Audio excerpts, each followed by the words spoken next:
bacteriófago se llama. Bacteriófago. No, voy por la fagoval. Ya, ya expliqué. Ya. Bacteriófago. Miren jóvenes. Escuchen acá.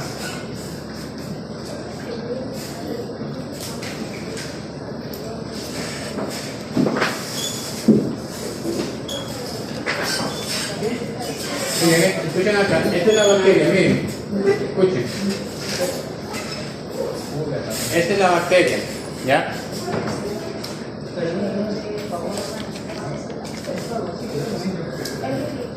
Profe, ¿estoy explicando el favor? Sí, favor, ¿qué rato ya expliqué? Cerovar, patovar, biovar, favovar, eso voy a explicar. Escuchen acá, entonces miren, hay virus que afectan a las bacterias, miren. El virus que afecta a las bacterias se llama bacteriófago. Miren, los virus son estrictamente intracelulares. Estrictamente intracelulares. Ellos fuera de una célula no pueden vivir. ¿Ya? Fuera de una célula no pueden vivir. ¿Por qué? ¿Vale? Muy bien, son más pequeños. Escuchen acá. Los virus no pueden producir proteínas.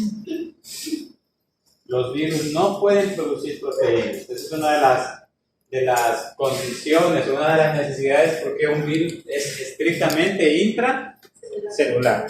Necesitan una célula para producir sus propias proteínas. Escuchen. Miren, este es el bacteriófago. ¿Ya?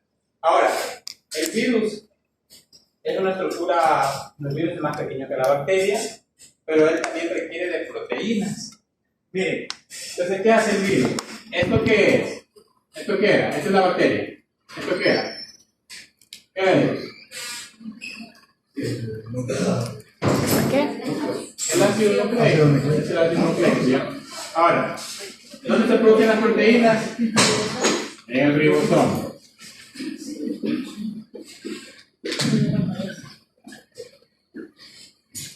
Pero el ribosoma produce las proteínas dependiendo de la información que está acá. ¿No se acuerdan del eso del ARN mensajero? ¿Se acuerdan? Que venía, copiaba aquí la información del gen y venía acá y le decía al ribosoma, prodúceme esta proteína. Entonces escuchen acá. Miren, hagamos de cuenta que este es el gen. Un ejemplo que es para producir una proteína propia del virus. Cualquier gen. ¿Ya? Entonces, miren, ¿qué hace el ARN mensajero? El ARN mensajero viene, copia esa información y viene ¿a dónde? Al ribosoma, con esa información le dice, producen esta proteína. Entonces, ¿qué hace el virus? ¿Qué creen que hace el virus para que pueda producir sus propias proteínas aquí en la célula? ¿Qué hace el virus? Porque dice que el virus no puede producir proteínas, no tiene ribosomas el virus, ¿no? Entonces, ¿de qué se vale el virus? Del mecanismo de producción de proteínas, ¿pero de quién? ¿De la bacteria o de la célula? Entonces, ¿qué hace el virus? ¿Qué creen que hace el virus? ¿El virus tendrá ácido nucleico, sí o no? Sí. ¿Y en esos ácidos nucleicos hay información? Sí. Entonces, ¿qué hace el virus para producir las proteínas? ¿Ah? Toma el gen. ¿Por qué el gen de la bacteria? Porque el gen de la bacteria guarda información, ese gen guarda información, pero para producir proteínas, pero para la bacteria. No puede agarrar la proteína, porque recuerda que el virus no produce proteínas. ¿Ah? ¿Cómo compartir? Es que sale una bacteria. No. Entonces, ¿qué hace el virus para producir sus propias proteínas? Solo por lógica, ¿sabes, niños? ¿Se transforma?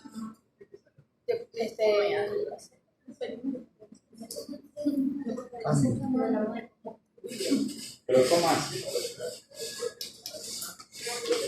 ¿Se une ella? ¿Cómo? Bien, ¿cómo? ¿Qué hace el virus?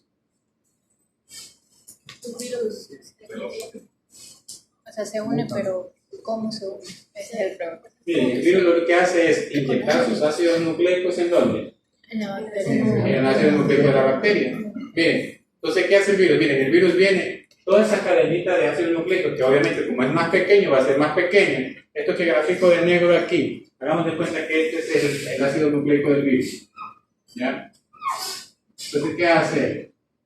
Él viene y lo inyecta. ¿Sí me entiendes? ¿Inyecta qué? El ácido nucleico del virus. Mire, viene aquí y lo pone aquí. Entonces, cuando el ARN mensajero viene y copia la información, ¿va a copiar la información de quién? Del ácido nucleico de quién? Del virus. De hecho, las clases son de mucha lógica, ¿ya? No me gusta que estén aquí. Quiero que se me concentren, ¿ya? Viene y copia la información del virus. Entonces viene el ARN mensajero y copia la información de quién? Del ácido nucleico del virus. Pero el ácido nucleico que tiene el virus, miren, no va a producir proteínas para la bacteria. ¿Para quién va a producir?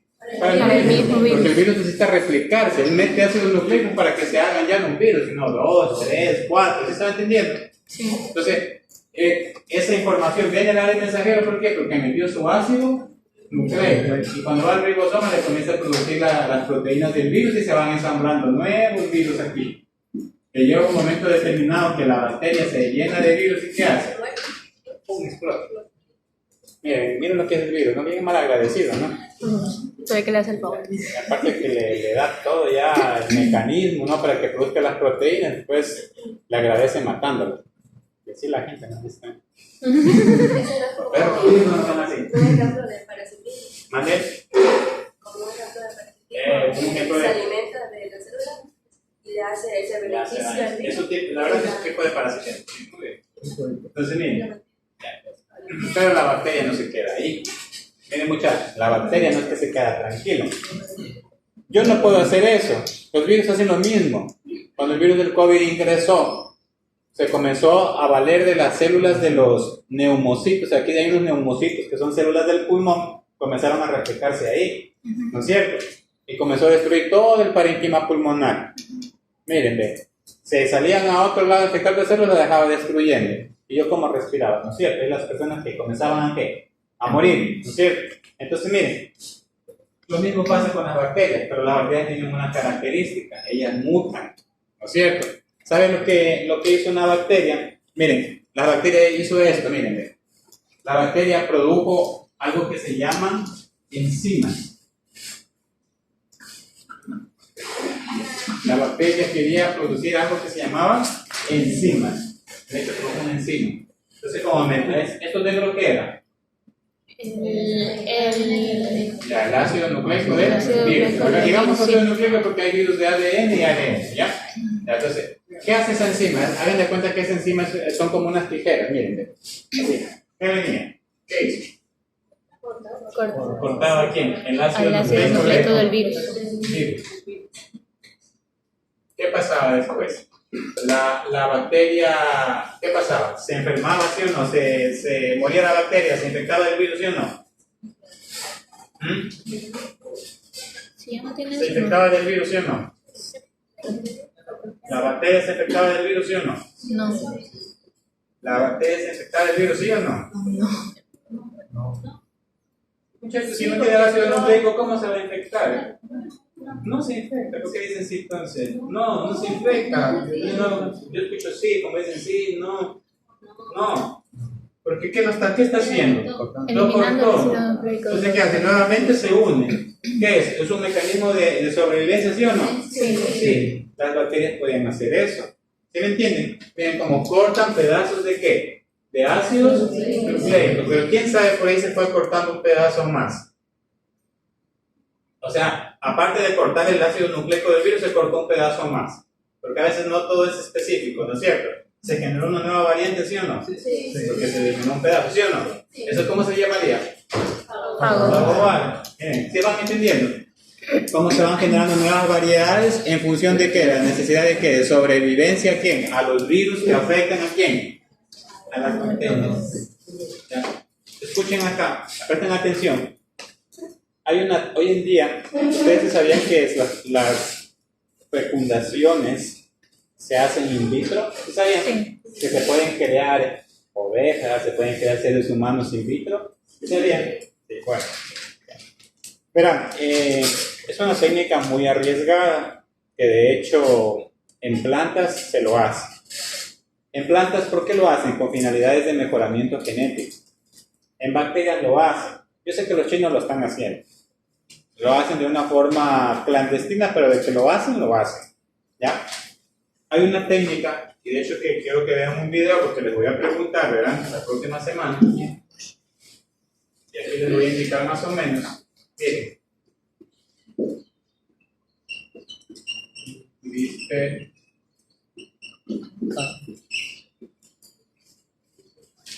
CRISPR-Cas9. ¿Ya? ¿Sabe de dónde se deriva esta técnica? De una bacteria llamada Streptococcus. Por ahí tengo una bacteria llamada Streptococcus que ya les voy a mostrar, ¿ya? Miren cómo las bacterias cómo se genera biotecnología a partir de las bacterias, Streptococcus. Escuchen. ¿De qué me valgo? Miren. ¿Qué hacía la bacteria para poder sobrevivir al virus? ¿Qué hacía? Eliminaba el ácido nucleico. Enzimas que cortaban regiones específicas del ácido nucleico. Ya. Pero ahí venía el pero, ¿no es cierto? Que no solo cortaba del virus, se iba cortando aquí un pedazo de qué? Propio de la bacteria y hacer que la bacteria mute. Se generaba una nueva variante. ¿Qué sucede hoy en día? Hoy en día, no sé si ustedes escucharon de unas niñas que fueron creadas in vitro que no se van a enfermar de SIDA. ¿Alguien escuchó? Bueno, por ahí verán, no me acuerdo del científico, creo que era Kim Yu, ni sé cómo, pero por una parte lo admiro, por una parte también lo admiro y no lo admiro. Veamos por lo arriesgado que fue. De hecho, creo que el señor se fue preso. ¿Ya? ¿Qué sucede? Un ejemplo. ¿Por qué el virus del SIDA me afecta al ser humano y no al perro? ¿Por qué? ¿Más duro eso no te escucho?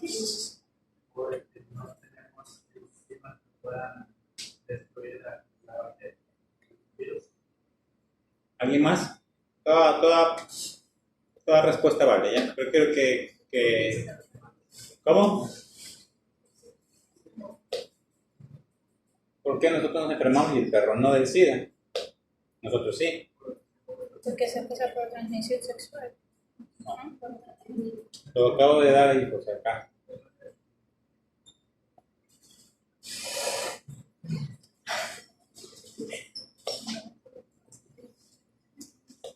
Piensen. ¿Por qué es específico? ¿Por qué un agente infeccioso reconoce, voy a infectar a este pulmón? ¿Por qué voy a infectar a este intestino? ¿Por qué voy a infectar a esta célula? ¿Qué reconoce? Esos receptores. Reconoce un receptor. Entonces, el virus del SIDA generalmente afecta a los linfocitos. Pero, ¿el perro tiene linfocitos? ¿Sí o no? Tiene, ¿no es cierto? ¿Tiene o no tiene? Sí tiene, ya. Tiene linfocitos. Nosotros tenemos linfocitos. Sí. ¿Y los linfocitos qué son? Células de la defensa. Ya de la sangre, ya. Pero son de células de la defensa. ¿No es cierto? Ahora, ¿por qué reconoce del humano y por qué no conoce del perro? Porque el virus va y reconoce el receptor. Este era el linfocito. ¿No? ¿Qué reconocía aquí? Un receptor. ¿El receptor qué era? ¿Qué eran los receptores?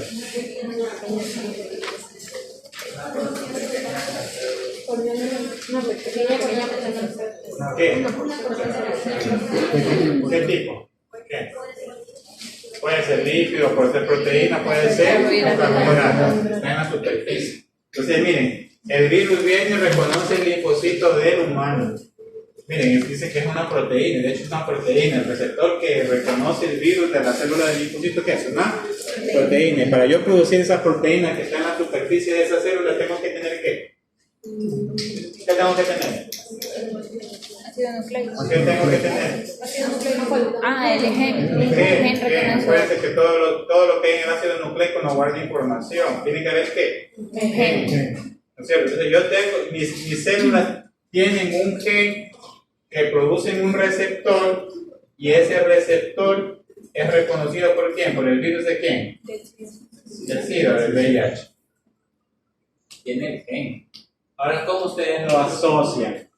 a que este científico que hizo algo in vitro, ahí en el laboratorio, cogió un óvulo y un espermatozoide, hizo una fecundación in vitro. ¿Qué creen que hizo esa persona para que esas niñas que nacieron de forma in vitro y nunca puedan ser afectadas por el SIDA? ¿Qué creen que hizo, señor? ¿Qué creen que hizo? Como el género de un perro. A ver, ¿cómo? Muestra de algún animal. De un animal, ¿ya? ¿Alguien más? ¿Qué creen que hizo? Miren lo que hizo la bacteria. Eliminó ese gen que crea el Eso, eliminó receptor. ese gen, muy bien, ese gen que guardaba información para producir ¿qué? El receptor. ¿Qué crees que hizo? Entonces, ya muy bien, ¿qué crees que hizo? ¿Qué produjo?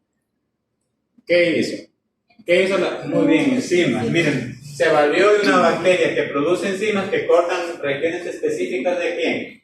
Del gen. Ya, mire, viene y corta, digamos de cuenta que este de aquí es el gen que produce el receptor para el virus del SIDA. Como él hizo la fecundación in vitro, hoy en día, muchachos, en biotecnología, por eso les digo, ustedes tienen que, la imagen tienen que volarles ustedes, tienen que irse fuera de Ecuador a especializarse, porque este campo va a generar mucho trabajo para ustedes. No, nunca piensen en quedarse aquí, piensen en que se van a ir, ¿ya? Y estas cosas se las aprenden infelizmente solo afuera, ¿ya?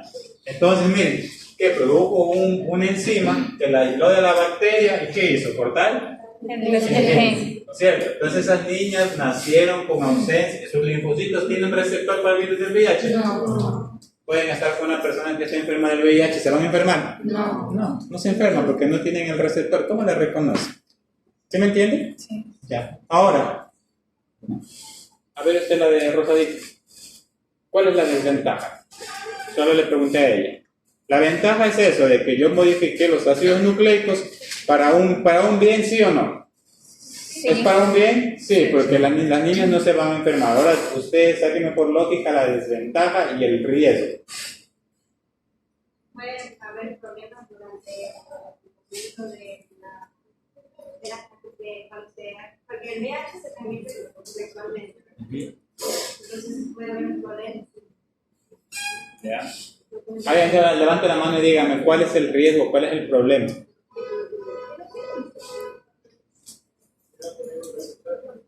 ¿Ah? Muy bien, bueno, él dice que o sea, vamos a carecer de un receptor. Este receptor de aquí, este linfocito va a ser afuncional. Y recuerden que estos linfocitos son parte de quién? De las células de la defensa. ¿No es cierto?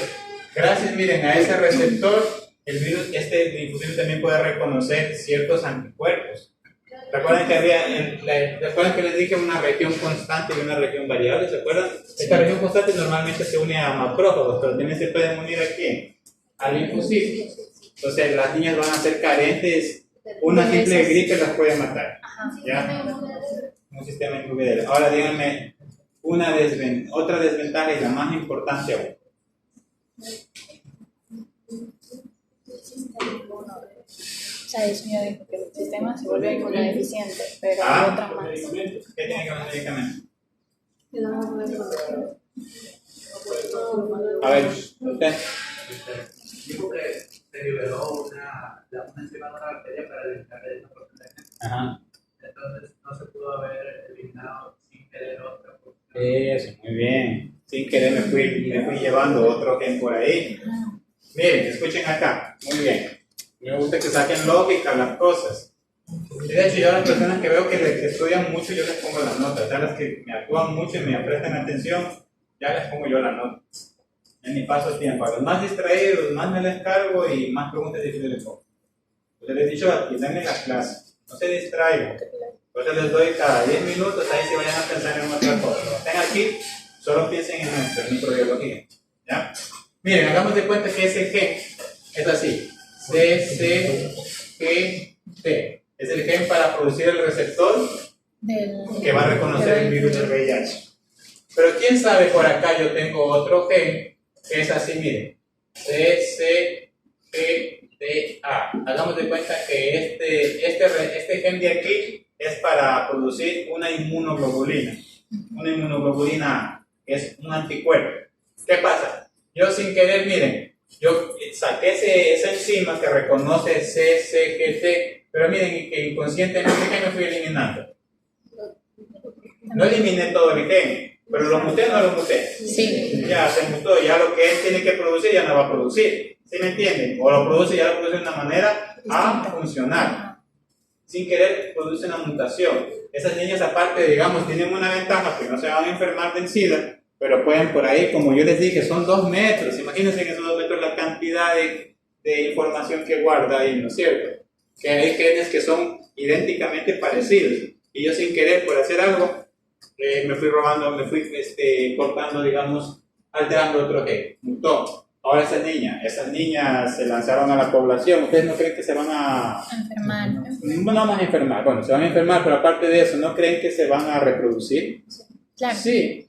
Y miren, cuando yo hago estas modificaciones genéticas, por eso que en humanos no está permitido. En animales lo han hecho, en plantas lo hacen. Pero en humanos no. Una vez que yo metí la mutación dentro de la población, esa niña se reprodució, ¿ya puedo sacar la mutación?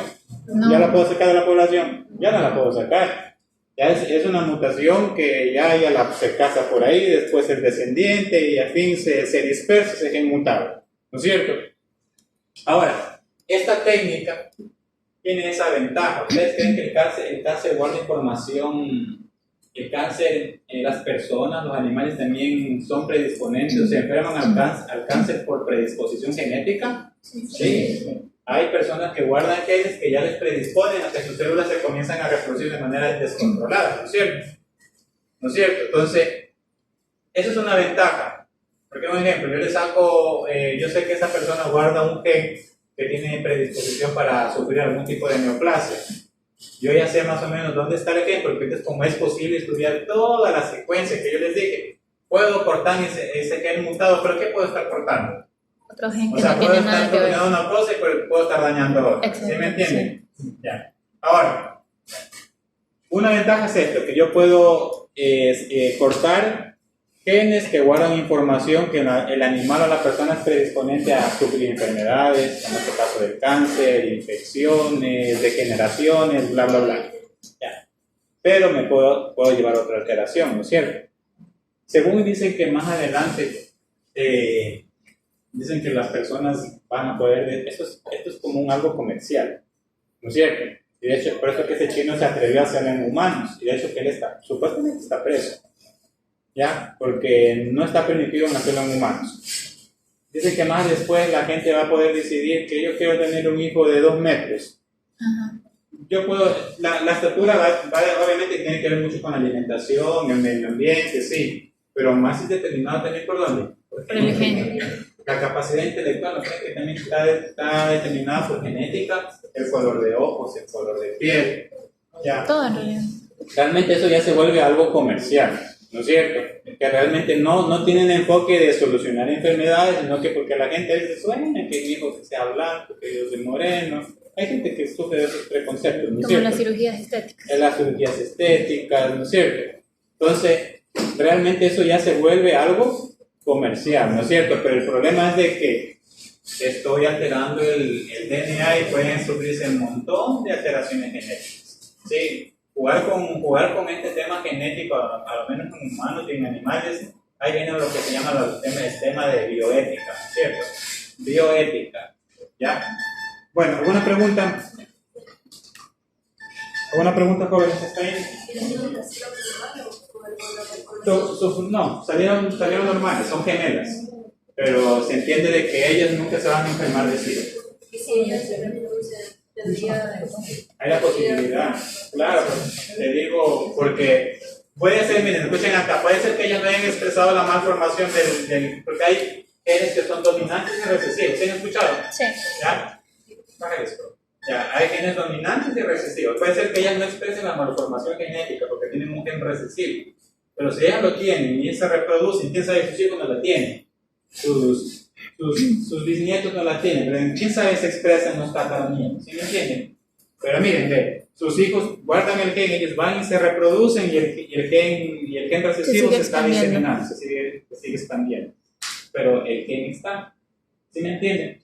Entonces, la verdad no sé qué hicieron, pero yo sé que los chinos hacen muchas cosas que no deben. Y al haber esa falta, digamos, de algún gen en específico, ¿no crearía alguna otra tipo de enfermedades o serían probables a que se enfermen de nuevas cosas? Ajá, pueden haber otras mutaciones Ajá. o predisposición a otras enfermedades, a otros cánceres. Entonces, en realidad es bien riesgoso, que pues digo, no está permitido hacerlo en humanos, Ajá. pero él lo hizo y por eso que él fue preso. Ah, ya. Se llama técnica, ¿cómo se llama? Técnica CRISPR-Cas9. CRISPR-Cas. Eso lo investigan en el internet, en YouTube, hay unos videos bonitos de eso, hasta para que lo puedan entender mejor. ¿Qué hora es? 3 A ver. 3. Miren muchachos, clasificación de eucariotas y procariotas.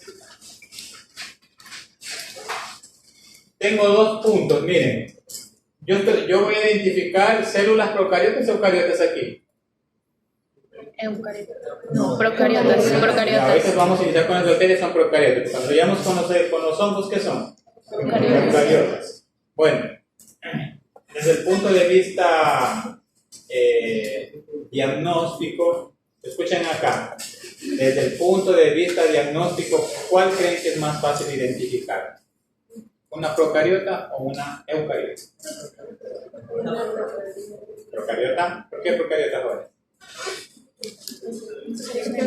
En términos de evolución, ¿cuáles son más evolucionadas? Eucariotas. Ya. ¿Cuál es más fácil identificar? ¿La procariota y la eucariota? La eucariota. La eucariota. La eucariota se siente que es un organismo más evolucionado. ¿Ya? Ejemplo, miren. Pasa que como no tengo la diapositiva, más o menos les indico aquí. Me voy a endeudar con Escuchen. eso. Les voy a poner aquí un ejemplo de unos hongos, ¿ya? Miren, hagamos de cuenta, miren. Este es un hongo y este es otro. ¿Ya?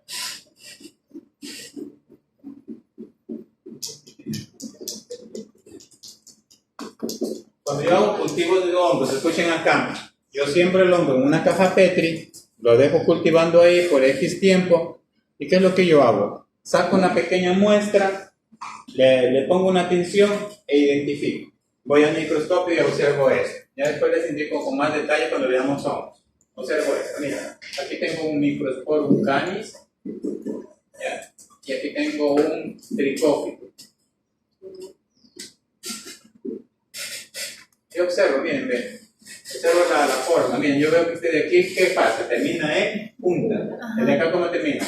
Ovalado. Redondo, ¿no es cierto? Está así como curviado, ¿no es cierto? Este aquí veo que tiene más divisiones, el de acá Menos. menos, ¿no es cierto? El de acá veo que tiene Flagelos. como unos cilios, unos pelos, ¿no es cierto? Aquí, el de acá no. Si yo viendo esas 3 cosas, yo digo, no, este es Microsporum canis. ¿El de acá qué es? Tricófico, cerró el diagnóstico. No, solo observé que características morfológicas microscópicas. ¿Y este qué es? ¿Un hongo? ¿Es una célula? Eucariota. Lo mismo pasa con el tema de parásitos. Sí. Ya. Entonces, miren, el mechero está dentro acá. Ahí está. Ya, entonces, miren, en el caso de los huevos de los parásitos, yo pongo muestra de heces y observo el huevo. Miren, el huevo lo observo así que es ovalado, tiene una doble capa, le veo la estructura interna sin dividir, lo miro, no digo, este de aquí es un ancilostoma. Cerré el diagnóstico. Ahora, vamos al tema de una bacteria. Escuchen acá, ¿la bacteria qué es? Procariota. Ya. ¿Qué hago con la bacteria? Ya les voy a enseñar hoy esa extinción grande. La saco, la tiño, la observo que es redonda, miren. Pero miren, hay algunos géneros, miren. El Staphylococcus es redondo. El Streptococcus, ¿qué es? Redondo y gran positivo. Ya les voy a enseñar eso.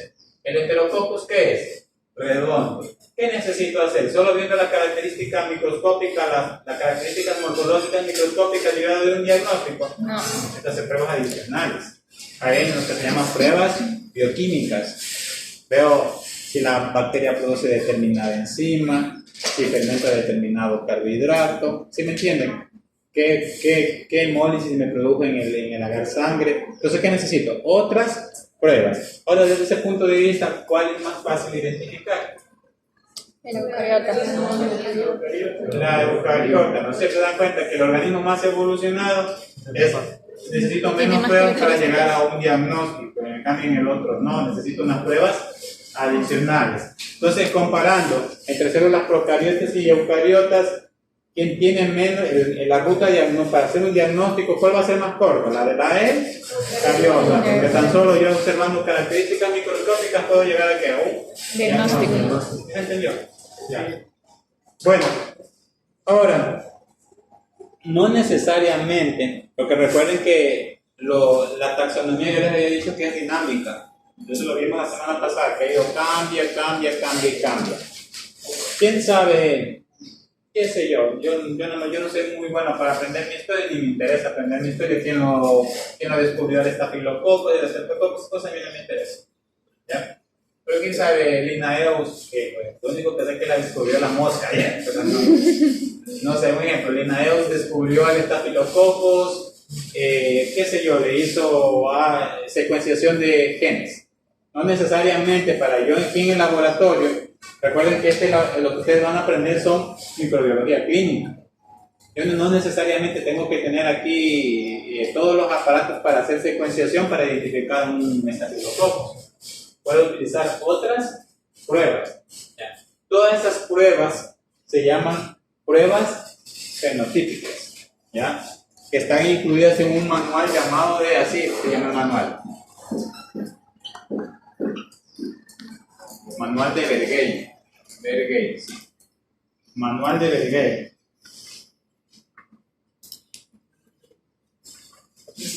¿Cómo dijo pruebas? Fenotípicas. ¿Qué incluyen todas esas pruebas fenotípicas, jóvenes? Tinciones, pruebas bioquímicas, ¿ya? Tinciones y pruebas bioquímicas, ¿ya? Las tinciones, ¿para qué me sirven? Para ver qué color tomó y qué forma tiene. ¿Y las pruebas bioquímicas, para qué me sirven? Para ver qué son todos. Para poderlas identificar. Enzimas, porque ella dijo estructura, fermentan determinado carbohidrato, todos se llaman pruebas bioquímicas. Entonces, esas son las pruebas fenotípicas. No, miren del fenotipo, ¿no es cierto? La forma como se ven y de lo que producen. Yo no tengo que hacerle una secuenciación de genes para poder identificar, ¿no es cierto? Aparte que eso es caro, ¿no? ¿Ya? ¿Alguna pregunta hasta ahí?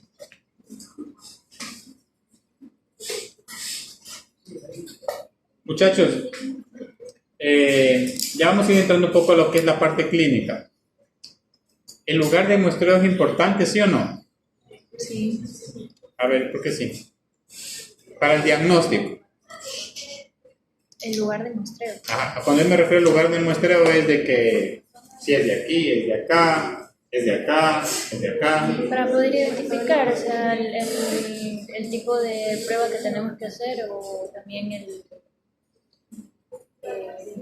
identificar también cuando uno va a hacer alguna muestra. ¿Ya? ¿Alguien más Tener quiere decir ya algo? listo. Para yo tener una idea de que ustedes pueden ver aquí. Eso, muy bien. Eso. Tener una idea. Porque miren, a mí me puede, yo como laboratorista yo no puedo ser adivino. Y de hecho yo quiero que ustedes me ayuden a construir una requisición. Les voy a dejar el trabajo de que ustedes construyan una requisición de información. ¿Ya? ¿Qué es lo que ustedes necesitan saber del clínico? Ya pueden utilizar internet y les va a quedar de tarea por cada grupo. Construir una requisición. ¿Sí se han dado cuenta, muchachos, que a veces la muestra, miren,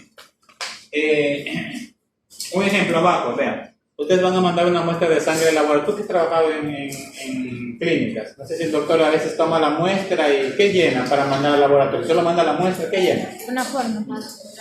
Llena unos datos. Entonces yo quisiera... La muestra de sangre tiene que estar también en ciertas condiciones, como temperatura baja para no contaminar lo que es la muestra, y tiene que ser específicamente de qué se va a realizar lo que es el test. Eso ya muy bien. Que miren, les dice qué es lo que pide. Bien, si se dan cuenta, qué es lo que pide. Entonces yo quisiera que ustedes me construyan una requisición desde el punto de vista microbiológico, ya, desde el punto de vista microbiológico. Se pueden valer de otros formatos, no importa de humanos. Lean, yo también quiero que ustedes saquen la iniciativa, no esperen de que yo les dé todo, ¿no es cierto? ¿Cuáles son las informaciones más importantes que ustedes creen? Les llega la muestra al laboratorio, que yo no soy adivino, yo no puedo recibir una muestra así que no tenga un nombre, no tenga esa información. Esa muestra tiene que tener, ¿qué? Tiene que tener una historia, tiene que tener una información, ¿no es cierto? De qué especie es, qué edad es, de dónde le tomó. Y ahora lo que ella dijo, miren, recuerden las microbiotas. Yo dije, hay muestras sucias y hay muestras limpias. Yo más o menos ya sé que en piel me van a crecer muchos estafilococos, más o menos ya sé la idea de qué puedo tener aquí. ¿Por qué les digo un ejemplo? Hagamos de cuenta que esa muestra me viene de orina, ¿ya? Y el clínico no limpió bien aquí. Lo que fue de una, estaba bravo y no le pagan bien, y de una fue le sacó la muestra. Ni siquiera hizo buena asepsia, no rasuró. ¿Qué creen que pudo haber arrastrado adentro? Porque aquí está la vejiga urinaria, ¿no es cierto? Una mejor manera de tomar una muestra de vejiga urinaria y sacándola directamente de la vejiga. Con el ecógrafo que ustedes después van a aprender, ubican la vejiga urinaria y lo sacan con una jeringa. Y la verdad es que no es difícil eso. Ya, eso de lo otro de ecografía, eso sí yo no sé. Ya. Entonces ya, saqué, pero el clínico no limpió bien. Se fue arrastrando bacterias ¿de dónde? De la piel. Y a mí me crecen estafilococos en esa muestra. Entonces cuando a mí me crecen estafilococos en esa muestra, yo digo, no, pues, si yo le hago yo les voy a enseñar a hacer cultivos de orina, le hago una dilución y yo veo que no es representativo, no digo que es contaminación. ¿Sí me entienden? Eso no sirve, entonces ¿por qué yo le voy a decir? Y le hago, pero me creció una bacteria, y si me creció la bacteria, le puedo hacer un antibiograma. Y le voy a estar mandando antibiótico innecesariamente. ¿Quién sabe ese animal tiene un tumor ahí? O tiene otra cosa, pero no tiene infección. Otra cosa tiene menos que infección. ¿Sí entienden?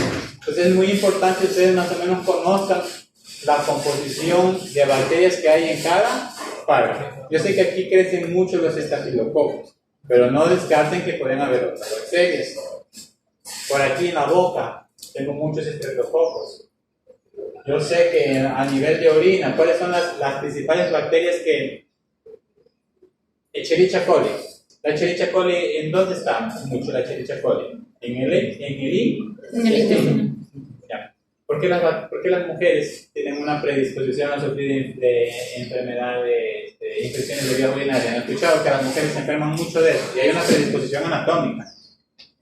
Inclusive pasa con los perritos. Las hembras tienen una mayor predisposición a sufrir de infecciones de vías urinarias. ¿Por qué? Por lo del ureter y la vagina que están así casi en contacto. ¿El ureter y la vagina? Bueno, la vulva. El ano. Así. Claro, ya son palabras que ustedes son adultos, están estudiando aquí, no tengan vergüenza de decir, no tengan vergüenza de decir vagina, ¿ya? ¿Qué pasa? Miren, la vulva no está cerca del ano. Sí. ¿No creen que por continuidad anatómica, por ahí, miren, en el ano salen heces, y en las heces ¿qué hay? Bacterias. Y hoy día con eso de que yo tanto antibiótico que tomo, miren, tanto antibiótico que me mando por boca, las mujeres comienzan a tomar mucho antibiótico. Estoy creando unas bacterias resistentes aquí. Entonces, ¿qué pasa? Esas bacterias van a migrar, porque recuerden, tienen flagelo.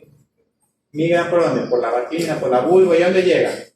A la vejiga urinaria. Queda en la predisposición anatómica que tienen. Es un factor de riesgo, ¿no es cierto?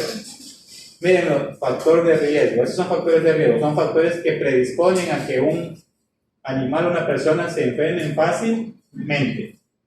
Los hombres no.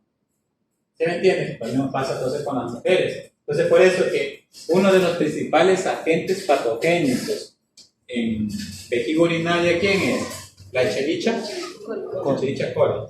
El 70 al 80% de las bacterias que están presentes, no descarten las otras.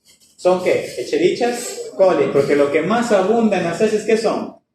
E. coli. Es una bacteria que se replica así, muchachos, vean. Así, rapidito. Si la shigella se reproduce, recién da 2, ella ya va pues siquiera por la 80. Se reproduce ¿a qué? A grandes velocidades, ¿no es cierto? Se va entendiendo, ¿no? Entonces es muy importante conocer el lugar de donde me va, o sea, que me ponga en el lugar del muestreo, porque yo ya más o menos espero qué es lo que me va a crecer. ¿Sí me entienden? ¿Alguna pregunta hasta aquí? A ver, vamos a hacer una... Vamos a